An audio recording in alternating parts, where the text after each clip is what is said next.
আমরা আন্দোলন সংগ্রামের মাধ্যমে বুকে তাজা রক্ত ঢেলে দিয়ে ছাত্র জনতার গণ অভ্যুত্থানের মাধ্যমে এই ফ্যাসিস্ট স্বৈরাচার মানসিক রোগী শেখ হাসিনাকে আমরা বিদায় করতে পেরেছি।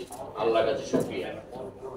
আল্লাহ তাআলা দুই দিবার আমাদেরকে সুযোগ দিয়েছে এই ফ্যাসিস্ট স্বৈরাচার নিকৃষ্ট শাসক আওয়ামী লীগ হাত থেকে আমাদেরকে রক্ষা করেছে, কিন্তু আমরা মানুষরাই আবার তাদেরকে পুনর্বাসন করেছি।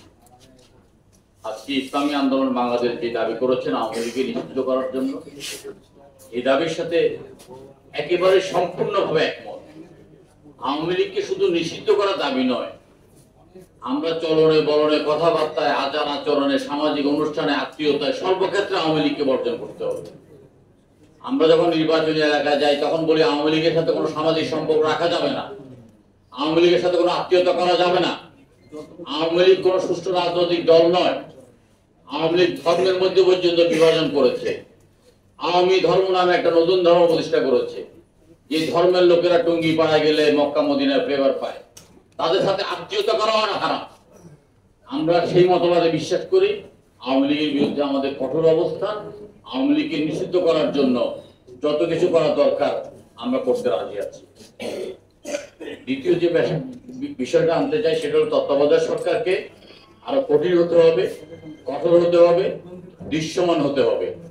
দুর্বল উদ্যোগটি ঠেকানোর জন্য সিন্ডিকেট ভাঙতে হবে, ট্রাফিক ব্যবস্থাপনাকে ঢেলে সাজাতে হবে, প্রশাসন যন্ত্রটাকে আরো ঢেলে সাজাতে হবে, অন্যথায় তারা ব্যর্থ হবে।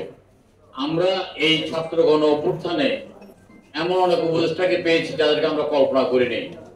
অনেক উপদেষ্টাদেরকে আমরা দেখেছি যারা বুটিক শপ চালাতেন এবং অবসর জীবন যাপন করতেন আমেরিকায় গিয়ে কন্যাদের কাছে।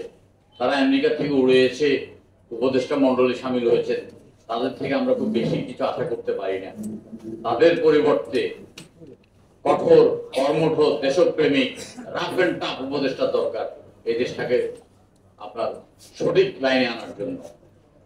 আর নির্বাচনী যে ব্যবস্থাপনা উপমহাদেশে ব্রিটিশ আমল থেকে আমরা যে নির্বাচনে অভ্যস্ত, আমরা মনে করি আগামী নির্বাচনটা সেইভাবে হওয়া দরকার।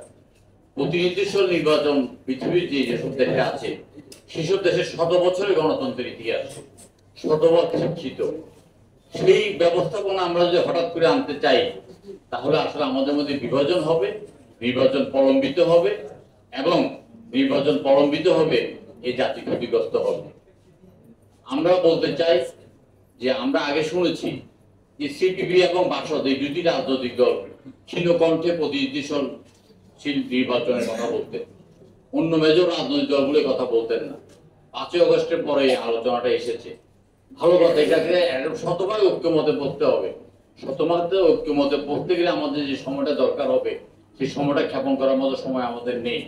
আমরা মনে করি জুনের মধ্যে নির্বাচনটা একেবারে অনিবার্য, একেবারে অনিবার্য। কারণ দেশ শাসন করবে রাজনীতিবিদরা, দেশ শাসন করবে রাজনৈতিক দলেরা। এর বাইরে যদি এই অনির্বাচিত সরকার দীর্ঘদিন যাবত দেশ শাসন করতে চায় তাহলে বিভিন্ন রকমের কথা উঠবে। আমরা এক এক উপদেষ্টার মুখ থেকে একরকম কথা শুনেছি। কেউ বলছেন ডিসেম্বরের মধ্যে নির্বাচন হয়ে যাবে, আবার কেউ বলছেন যে আমরা একটা সরকারের পরিবর্তে আমরা এসেছি, ওই সরকার যতদিন মেয়াদ আমরা ততদিন পর্যন্ত আমরা ক্ষমতা থেকে আমরা সংস্কার করে নির্বাচন দেব।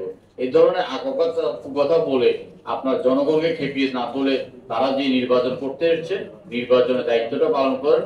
সংস্কার একটা চলমান প্রক্রিয়া, এটা রাষ্ট্র যতদিন থাকবে ততদিন সংস্কার থাকবে। সব সংস্কার করতে গেলে আপনার কুসংস্কার হবে।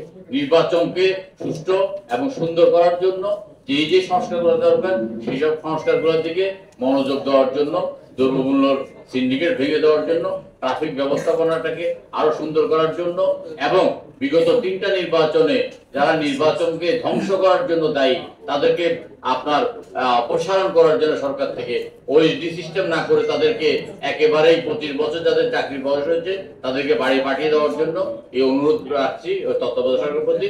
আমি আবারও ইসলামী স্বাধীনতা আন্দোলনকে আমার ধন্যবাদ জানাচ্ছি আজকে আপনার সবাইকে একত্রিত করার জন্য, বিশেষ করে ছাত্র